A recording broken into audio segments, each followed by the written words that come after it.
What exactly is marriage counseling? Something to consider by those people who value the institution of marriage or relationship. In the advertisements in the television or in some dramas or plays, things are happening which are not actually happening in the culture. Assalamu alaikum. My name is Shahzad. I am manager and clinical psychologist at the Meeting Matters. Today we have with us Sir Naushad Anjum. He is a clinical psychologist and CEO of the Meeting Matters. We'll talk a little about the marriage counseling and what are some common goals and therapeutic techniques related to it. Sir, Thank you very much, Binish, for having me. Okay. My first question is, what exactly is marriage counseling? Binish, marriage counseling or relationship counseling has been in place for many years now. In the rest of the world, it has been there even much before, as we know.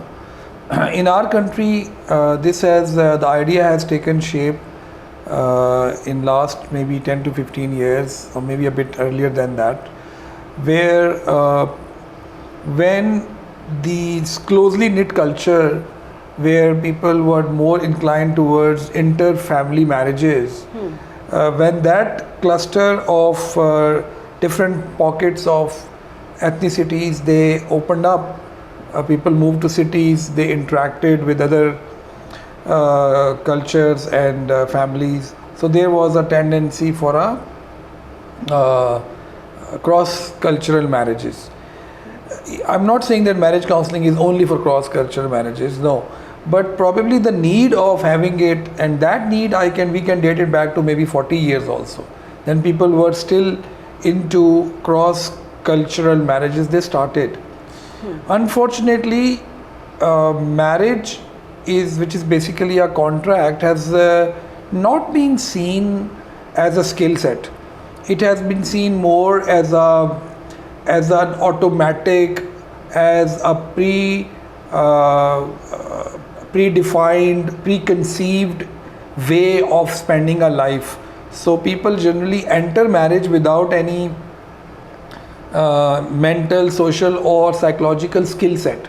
They're not really, they are anxious, yes, they are worried, yes, but what to do about it, and the answer they get is, हमने कर लिया था, तुम भी कर लोगे. ये कोई नई चीज़ नहीं है, सालों सदियों से हो रही है. But I think now that dogma has to be changed, because now the distractions that happen to a marriage are so much कि हमें मैरिज को एज अ स्किल ही लेके चलना होगा.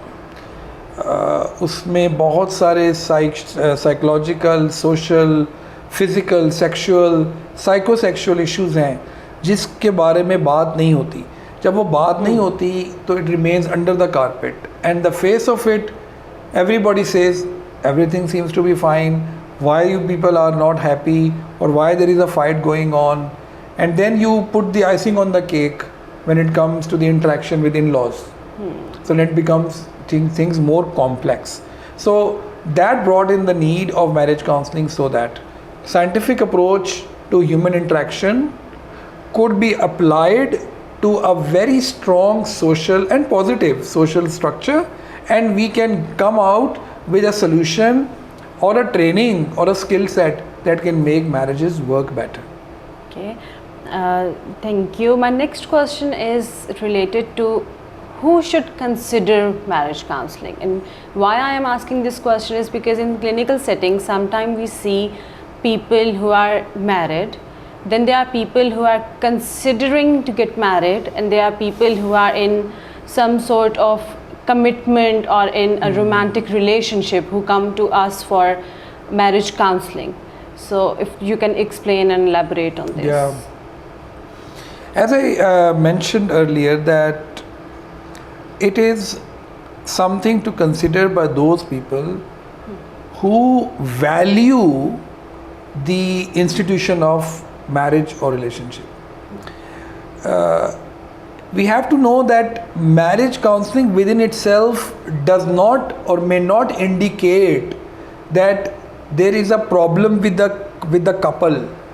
I personally, in my humble opinion as a student of this subject, I think that a lot of times individuals have underlying psychological problems. For example, people could have borderline personality disorder, people could have a narcissist personality issue, people could have mild depression, people could have health issues like high cholesterol levels, diabetes which is not discovered in time, anger issues, abuse as a child. So people enter marriage as humans. Now when those people are living alone or with their families, the parents, they are kind of, everybody manages it. But when they enter into a marriage, the complications become visible. Now the expectations are not aligned.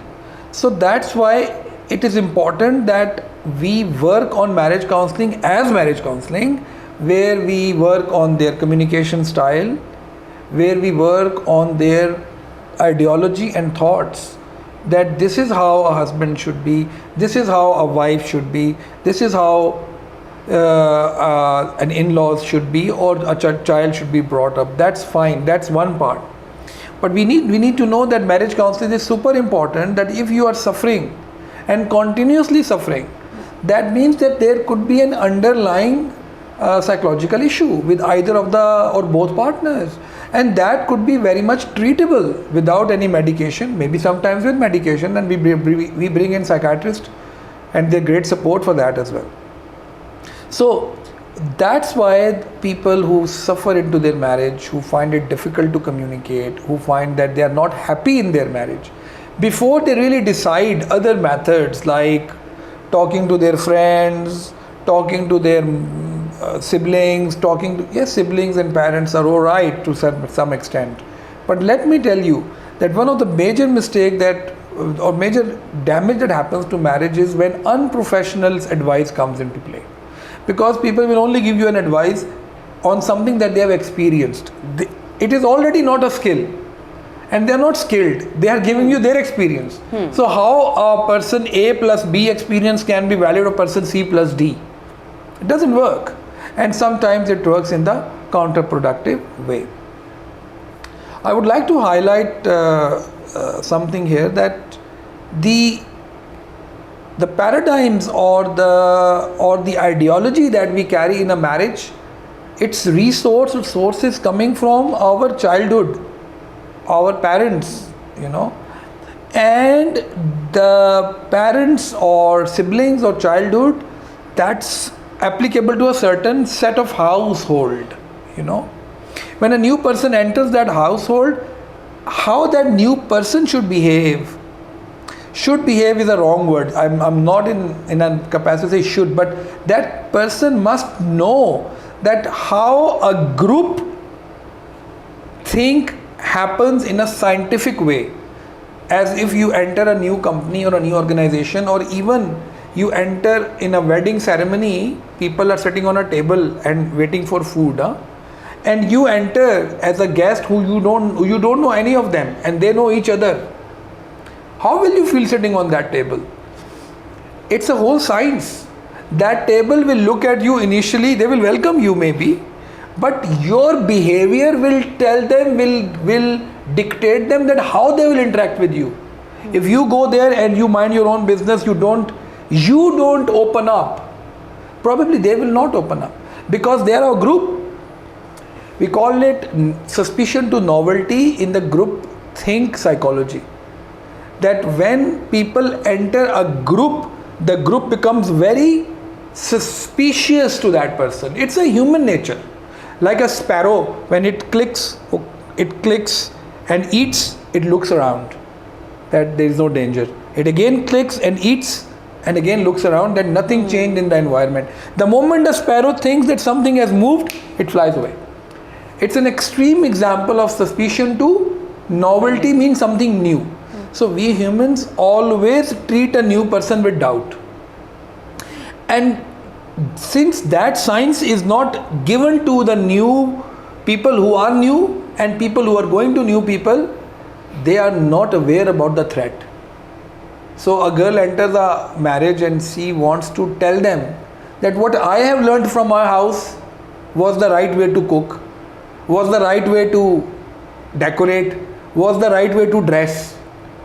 She is actually shooting in her own feet, because she may be absolutely right, but the group overthink is already suspicious.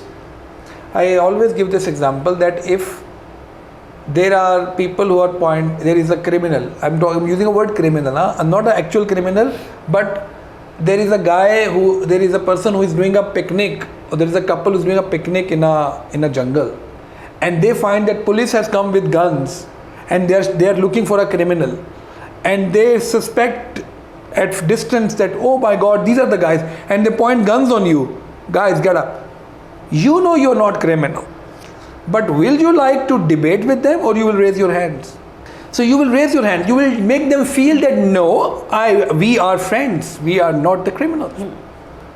Similarly, when a girl goes to a house and she goes with this paradigm that although my mother-in-law before my marriage, she has chosen me, I was her favorite niece or whatever, or this my sister-in-law, we used to be very good friends, although whatever, but the moment you enter their house, they will automatically be magically coming under suspicion to novelty phenomena, and now they will look everything as if something is in competition. So what should a girl do? A girl has to kind of show acceptance to the change to them, that I'm here to learn, I'm not here to change things. So when she makes her place there, then people call it, oh, this is hypocrisy, or this is the diplomacy. No, this is a skill. You need to put science into this practice. And that's why we want to now offer training to married couples and their families, that a girl's mother should also be trained that how should she guide or not guide her daughter. Similarly, the biggest problem nowadays is coming from, unfortunately, from the male gender, because they are expecting they want to see a mother in their wife, in a way, like, because I said, since there is no training, so they see, okay, my mother or my sister, this is how they would carry a household, so my wife should be kind of doing the same. I think that's a very unrealistic expectation. To an extent, it could be applied, but no, because their mother have not gone to a university where their wife has gone. Their mother has not gone to that environment where their wife has gone. So while you buy apples, you can't expect that when you open the box, there will be oranges in there, because you have chosen apples, Again, it's a bit more scientific. We can talk about it in more detail, but coming to this point is that you qualify for marriage counseling if you think you have difficulty in communication, or the bottom line, if you are not happy in your marriage. Okay. In your clinical practice, what are some common issues that you see that people come with during the marriage counseling? Okay. In the marriage or relationship counseling, one of the major issues are coming from as I said, the misaligned expectations. That and the media is playing a lot of part in this, because once in the advertisements in the television or in some dramas or plays, once they see that things are happening which are not actually happening in the culture, so the girls or the boys can have a very different, they get confused. For example, a boy is coming from a culture where a girl will only probably wash clothes, or she will do the cooking in the normal household. I'm talking about only the subcontinent or Pakistani culture. Now, when those girls or boys look at the advertisements where the man is washing the clothes or washing the dishes or cooking and taking pride in it, there's nothing wrong, because the time is changing. But the overall household where this person has gone may not accept it at all. So we find out that there are misaligned expectations. Now, how we help people is that we initially investigate that are their expectations from their spouse original, or they are influenced. Are they coming in from the media, friends, Facebook or other social media, or it is their personal paradigm. Because people sometimes are very, very honest in their acceptance of how they adapt. So they say, well, maybe. And that kind of relieves them from the stressor that maybe they were looking in the wrong direction. The other thing is that when boys or men, they also have misaligned expectations. They would want their spouses in a certain controlled way. So these are the major challenges that we are seeing, the control issues.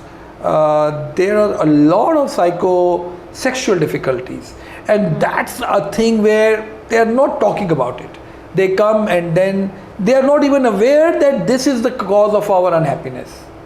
That if one of the spouse is not able to meet the expectations that a certain gender is supposed to provide, so the frustration can lead into a lot of unhappiness, but they don't kind of understand that this is the underlying reason. They say no, this is nothing to do with it. So they should talk. If you think that your spouse or partner is not good enough, it is treatable. And what I really want to bring home here is that a lot of these potential gender roles, their lack of performance is because the opposite partner is not helping the partner, and that's a skill set, and that skill set needs to be learned.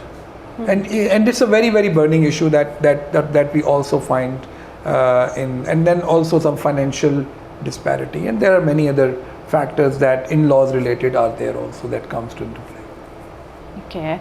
My next question is related to some common therapeutic techniques you use during the therapy. One of the major technique that we use is called EFT. We call emotion focused therapy. Okay, and this is how we will conclude this session. That emotion focused therapy means that no matter what is the source of the problem, whether it is coming from in-laws, whether it is coming from the couple's communication strategy, whether it is coming from children's side, whether it's coming from some psychological background between either of the both couples, how those emotions are handled is something that is emotion focused therapy.